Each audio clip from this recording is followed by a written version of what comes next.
ассалому алайкум, шунавандагони арҷманд.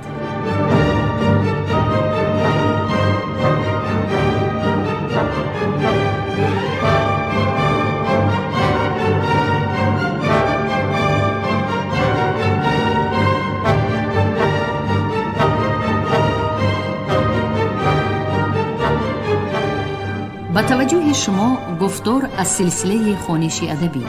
қироати китоби президенти ҷумҳурии тоҷикистон муҳтарам Эмомалӣ Раҳмон, тоҷикон дар оинаи таърих аз ориён то сомониён. китоби чорум, гуфтори 104. موافق معلومات تبری، پس چون بو مسلم دید که نصر ابن سیار را مدد نیست، طمع کرد اندر آنچه می خواست از برخاستن و کس فرستاد به کرمان که من با توام، نه بر او. پس کرمانی و بو مسلم یکی شدند و هر دو لشکر بر نصر سیار آمدند. پس بو مسلم یاران خیش را بفرمود تا سیاه پوشیدند و نامه نبشت به همه شهرهای خراسان که جامعه سیاه پوشند که ما سیاه پوشیدیم و نزدیکی زائل شدنی ملکی بنی امیه است. و مردمان نسا و باورد و مرورود و تاریخان تا جامه سیاه کردند به فرمان ابو مسلم. و مداینی ایدون گوید که جامه از بهر آن سیاه پوشید که در سوگ زید ابن علی بود و پسرش یحیی. و خبری درست اندرین آن است که بنی امیه جامه سبز پوشیدندی و رایت سبز داشتندی. بو مسلم همی خواست که آن رسم گرداند. ناگفته نماند که زید ابن علی برادر امام پنجم شیعه محمد باقری طبیعتاً آرام و سازشکار بوده، با برادرش آید به آزادی اراده و عمل اختلاف پیدا کرده در میان یک گروه پیروان شیعه در کوفه نفوذ و اعتباری زیاد یافت. گروه تندروی شیعیان در اطراف زید ابن علی جسور و مبارز متحد شده بر ضد خلیفه اموی هشام ابن عبدالملک شورش برداشتند. بعد 10 ماه آشوب آنها لشکر امویان دسته شورشگران را سال 740 سرکوب نموده زید ابن علی را در کوفه به صلیب آویختند و سرش را به دمشق به حضور خلیفه فرستادند. بعد سر او پسرش یحیی ابن زید امام و پیشوای شیعیان طریقت زیدیه انتخاب شده مبارزه پدرش را آشکار و نهان ادامه داد و در زمان خلافت ولید ابن یزید ابن عبدالملک از دست حاکم خراسان نصر ابن سیار در جرجان به قتل رسید. ابو مسلم خراسانی برای در اطراف خود متحد نمودنی نیروهای ضد اموی کوشش به خرج داده پیروان طریقت شیعه و رویه های مختلف آن از جمله کینخواهان طریقت زیدیه را گرد آورده همه این نیروها را به مبارزه متشکلانه سفربر می کرد. پیشوایان آشوبگران در یکی از کوههای بلند آتش افروخته برای مبارزه از روستاهای همسایه و کشورهای دور و نزدیک پیروانشان را دعوت می نمودند. در طی یک شب از گوشه و کنارهای مرو شماره زیادی سیاه جامگان در سفید زنج گرد آمده آماده محاربه می شدند. ستم دیدگان در لباسهای سیاه و با علمی سیاه و با چوب دستهایشان که آن را کافرکوب می خواندند بیرون آمدند. بعضی اسب داشتند و بعضی بر درازگوشها نشسته به خرشان مروان گویان خطاب می کردند. شورش واقعاً مردمی بود و مورخین عرب از آنان به عنوان شیاطان سیاه یا به کنایه به شخصیت ابو مسلم سراج زادگان نام بردند.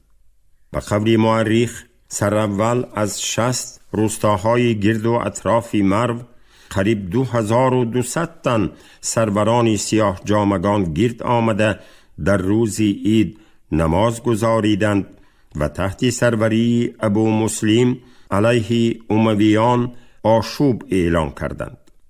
به اندیشه استاد عینی هدف اصلی ابو مسلم تنها برکنار ساختن خلافت امویان و به سر قدرت آوردن خاندان عباسیان نبوده، مقصد اصلی و نهاییش از قلمرو خراسان و ماوراء النهر و عموماً سرزمین پهناوری تاجیکان و ایرانیان پیش کردن استیلاگران عرب بود.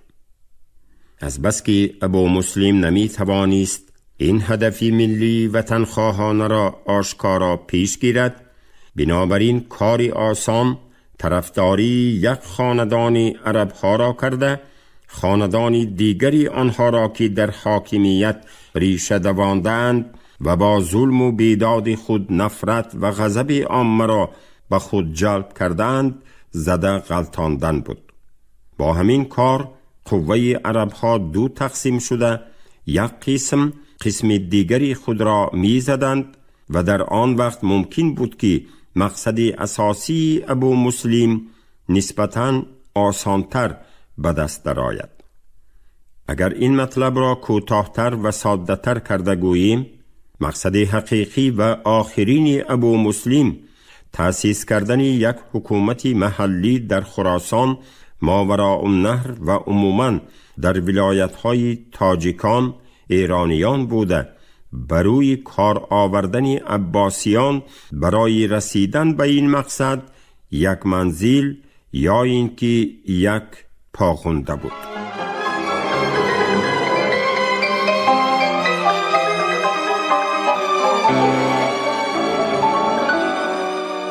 موافق معلومات طبری در روزهای اولی اسیان در اطراف ابو مسلم بیش از 7000 نفر سیاه جامگان برای نبرد به مقابل عملداران و حاکمان اموی مضافات‌های گوناگونی خراسان و ماوراء النهر گرد آمدند. ابو مسلم در فاصله 42 روزه که در سفید زنج قرار داشت از جنگ میان نصر ابن سیار و جدی کرمانی استفاده برده داعیان و نقیبانش را به سراسر شهرهای خراسان و ماوراء النهر فرستاد و موقع خود را در میان دهقانان بزرگ و زمینداران محلی، اشرافان با نفوذ و مردم عادی و زحمتکش، از جمله طبقه غلامان و مردم بی حقوق مستحکم نموده با ترغیبات ضد امویان پیر و جوان را به پا می خیزاند.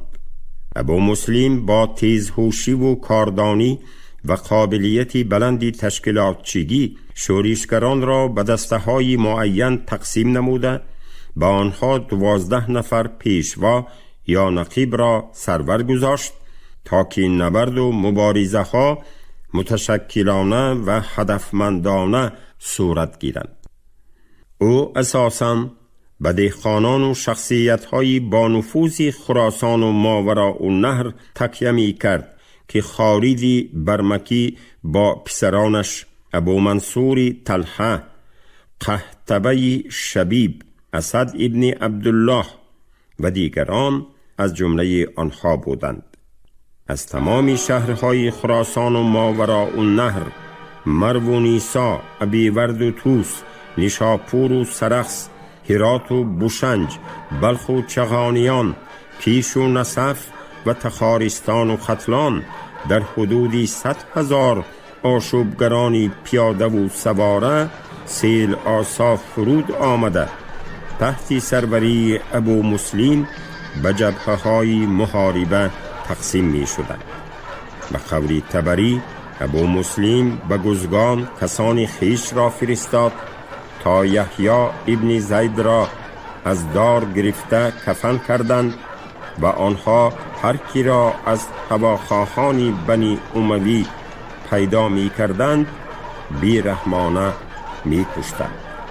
آشوبگران برای ستانیدن قصاص زید ابن علی و یحیی ابن زید امامان طریقت زیدیه در یک مدتی کوتاه 70,000 عرب را کشته پیروان امویان را پراکنده ساختند و در دل نصر ابن سیار هراس و دهشت افکندند. نصر ابن سیار از خطر روزافزون ابو مسلم به قول عرب جدی کرمانی را آگاه کرده دعوت نمود که به مرو بیاید تا میان هم صلح بسته و مقابل ابو مسلم متحد شوند.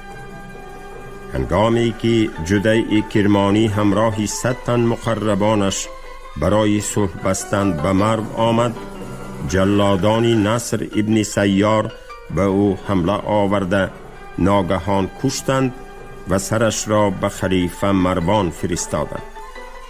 بعد کشتن جدی کرمانی نصر ابن سیار به مقابل ابو مسلم با سروری یزید نام سرلشکرش سپاه افسون فرستاد که در نتیجه محاربه سپاه عربها شکستی سخت خوردند.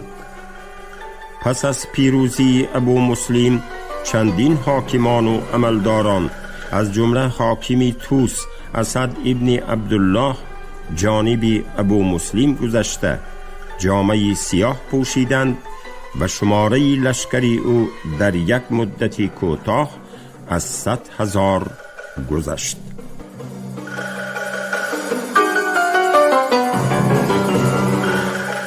نصر ابن سیار در وضع ناگوار مانده حاکمان و سرلشکران اموی خراسان و ماوراء النهر از جمله پسران جدی کرمانی را به محاربه ضد ابو مسلم تشویق می نمود.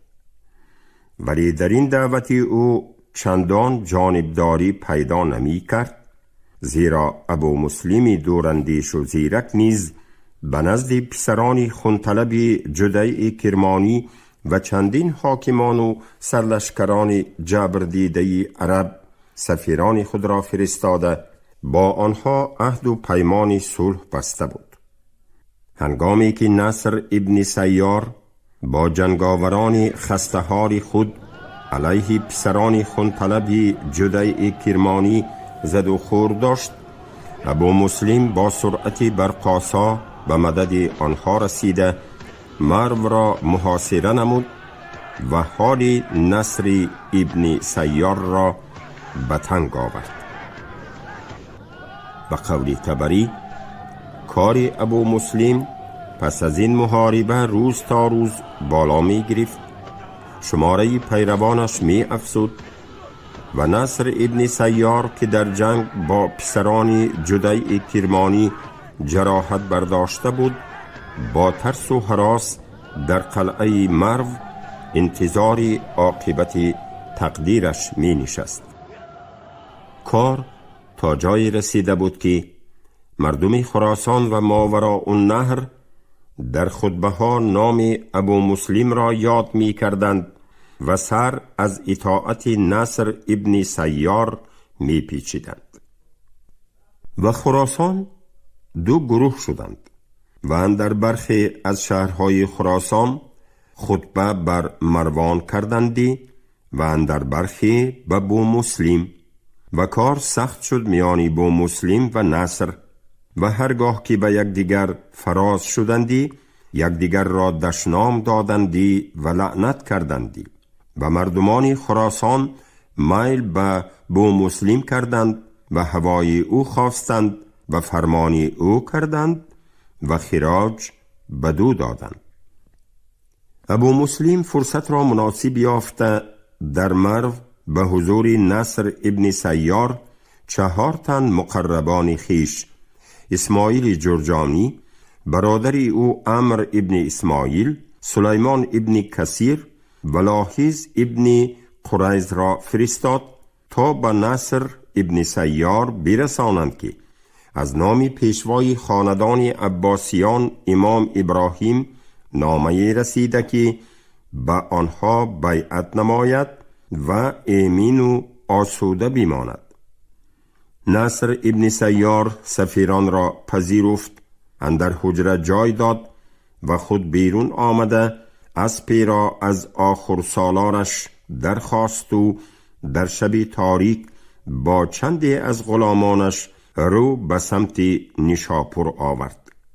او از نیشاپور با شتاب سوی ری فرار نموده میخواست به عراق پناه برد، ولی به قسطنه رسیده در 7 فرسنگی راه ری شاید از اثر جراحتی خونروی سال 747 در سن 85 سالگی جان تسلیم کرد. اهل سپاه پراکنده او از دنبالش به شهرهای اصفهان، همدان و ساوه فرار نموده، عاقبت بعد 3 ماه آخر سال 747 لشکر متحده عرب در نهاوند آخرین مقاومت را نشان داده به شکست مدهش گرفتار گشتند. با همین مردم خراسان و ماوراء النهر از جبر آخرین والی امویان رهیده پرچم مبارزه را تحت سروری ابو مسلم افراختند و به سرکوب ساختن حاکمان و عملداران بازمانده آنها شروع کردند. ابو مسلم بعد افزودن نفوذ و اعتبارش تحت سروری قحطبه ابن شبیب لشکری متحده آشوبگران را به سوی توس و نیشاپور و عراق فرستاده به جبهه او سرلشکری توانا خالد برمکی را همراه نمود و خودش چون سروری عمومی نهضت خراسانیان مدتی در مرو ماند.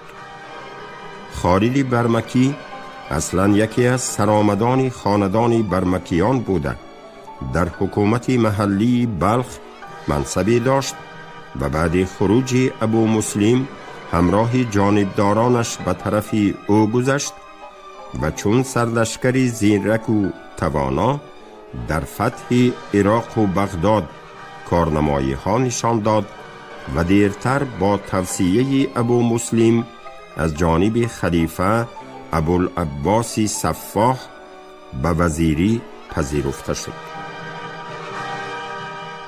قحطبه ابن شبیب نیشاپور را با آسانی فتح کرد و سپس روی به گرگان نهاد که در آنجا سرلشکری امویان نباته ابن حنظله الکلابی لشکری بزرگ از جمله عرب ها و مردم شام و عراق گرد آورده آماده محاربه گشته بود. به قول طبری چون قحطبه به میدان محاربه رسید، خالد ابن برمک را برمیمنه کرد و اسد ابن عبدالله برمیسره و موسی ابن کعب المرایی بر جناح. پس روی به یاران خیش کرد و گفت: بدانید که شما حرب با گروه همی کنید که دین خدای عزوجل بگردانیدند و بدل کردند و از فرمان خدای عزوجل بیرون آمدند و ایشان را نخست ظفر بودی از آن که داد کردندی.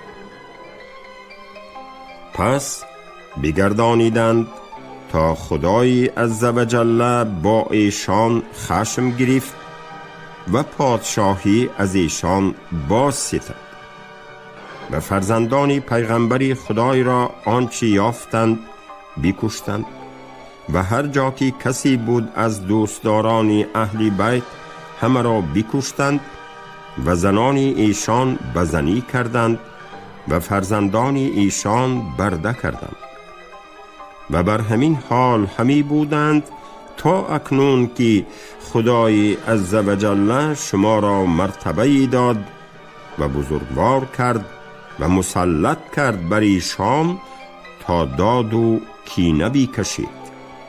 تهتبه ابن شبیب لشکری افزون عربها را شکست داده با سرعت برقاسا ری، اصفهان، حلوان، شام، همدان، کوفه و دیگر شهرهای ایران و عراق را ضبط نموده احبار امویان را به تنگ آورد. ابو مسلم بعد آزاد کردن شهرهای خراسان و ماوراءالنهر از وصایت امویان خود را قایم مقامی صاحب اختیار خراسان اعلان کرده در طول سالهای 748 750 نظام اداری و سروری کل مضافات‌های فتح کرده‌اش را بر دوش گرفت. خلیفه مروان چون نفوذ و سرعت حرکت لشکری ابو مسلم را پی برد، جز از میان بردن امام ابراهیم که در زندانش محبوس بود تدبیر نیافت. سبب کشته شدن امام ابراهیم را طبری از رابطه و همکاری داشتنش با ابو مسلم خراسانی ذکر کرده است. خلیفه مروان که طبیعتاً مرد عیاش و کوتاه‌اندیش و تندخوی بود، نامه نهانی امام ابراهیم را به دست آورده او را به پشتیبانی آشوبگران و شرکت ورزیدن در نهضت ابو مسلم گناهکار می شمارد.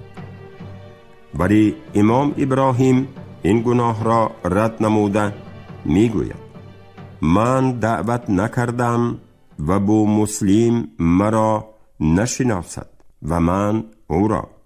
و ابو مسلم نامه‌ای نوشته بود به ابراهیم الامام از خراسان و ابراهیم جواب کرده بود به خط خیش و ابو مسلم را فرموده بود که هر کس که تو را مخالف است بکش و اگر توانی که به خراسان هیچ کس نمانی که زبان تازی گوید بکن که ما را نصرت از عجم است. بعد مرگ امام ابراهیم برادران او ابوالعباس سفاح و ابو جعفر منصوری دوانیقی با مدد و دستگیری یاران ابو مسلم از زندان خلیفه مروان گریخته به شهر کوفه آمدند و آنها را ابو سلمه ابن سلیمان نام شخصی صاحب نفوذ از همدان که با ابو مسلم هم دست و هم مسلک بود پناه داد. در این میان لشکری ابو مسلم پایتخت خلیفه امویان دمشق را ضبط نموده تمام منطقه خراسان و ماوراءالنهر و عراق به اختیار سیاه جامگان ابو مسلم گذشت و امرا و حاکمان قدرت طلب اموی سرگریز شده و به قتل رسیدند. آخرین و شدیدترین محاربه لشکری ابو مسلم خراسانی با مقاومتگران اموی تحت سروری پسر خلیفه عبدالله ابن مروان در نزدیکی شهر موصل عراق روی داده انتهای سال 749 با شکست مدهش انجام یافت. خلیفه مروان بعد این شکست از خلافت دل و دست شسته به سوی مصر فرار نمود و ماه ایون سال 750 از دست بوسیر مصری یکی از داعیان اهل خراسان کشته شد و سرش را به نزد ابو مسلم فرستادند. ناگفته نماند که در این میان ابو مسلم زیرکی مادرزادی را به کار برده به نام ابو سلمه ابن سلیمان همدانی مکتوبی فرستاد و او را با عنوان وزیر آل محمد یاد کرده اختیار انتخاب خلیفه را به دست او واگذاشت. ابو سلمه همدانی گرچندی آگاه بود که به مسند خلافت بعد سر امام ابراهیم باید ابوالعباس سفاح بنشیند، به سوی مدینه نامه فرستاده 30 نفر از اولاد علی ابن ابو طالب را به امامتی و ادامه مسند خلافت خواند. برای آنها از غایت هراس این دعوت را نپذیرفتند. ابوالعباس صفاح و برادرش ابو جعفر منصور از این نامه ابو سلمه آگاه شده به طور نهانی از پناهگاه او فرار نمودند و خود را به نزد سران لشکر از جمله حسن ابن قحطبه رسانیدند و از سپاهیان بیعت خواستند. عاقبت آوازه بیعت سپاهیان به دهان افتاد و ابو سلمه همدانی که عملاً وزیری خلافت را بر دوش داشت ناچار بیعت او را پذیرفت.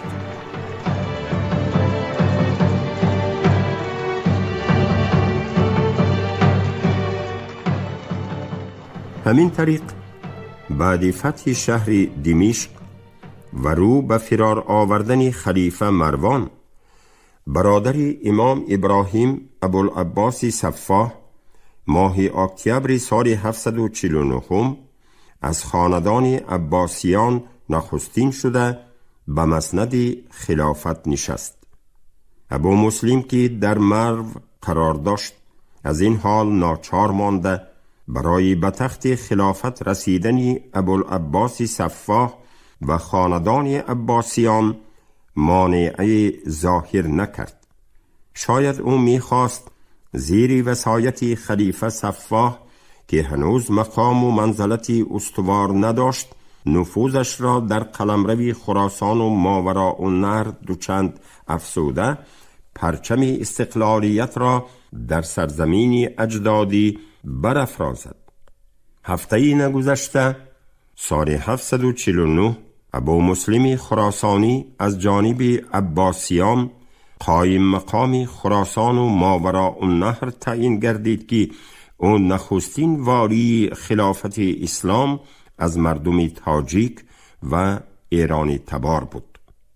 به پندار تاریخ نگاران ابو مسلم خراسانی نمی توانست که احکام و رسالت دین اسلام را عاید بر رسیدن به مسند خلافت رعایت نسازد و حقوقهای نسبی و سببی خاندان پیامبر را به اینابت نگیرد. او در نهایت کار امیدوار بود که در میان خاندان عباسیان و علویان آتش نفاق و کینه را برای رسیدن به مسند خلافت می انگیزد و با همین از فرصت مناسب استفاده برده نهانی ترین آرزو و آرمان دلش استقلالیت خراسان و ماوراء النهر را پیگیری می نماید. البته یک بار پیش گرفتن این هدف در میان لشکری سرشماری او که از نمایندگان چندین مذهب‌های مختلف، فرقه و رویه‌های گوناگون و طبقه و گروه‌های سرشماری اهالی، حتی دسته‌های غلامان و برده‌ها و مردمی بی حقوق گرد آمده بودند، از روی عقل و اندیشه سالم نبود.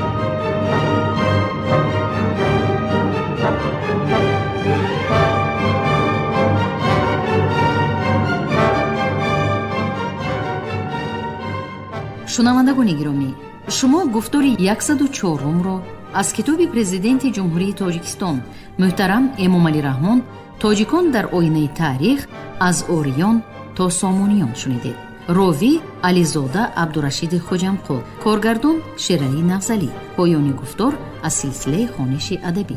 شاد باشید.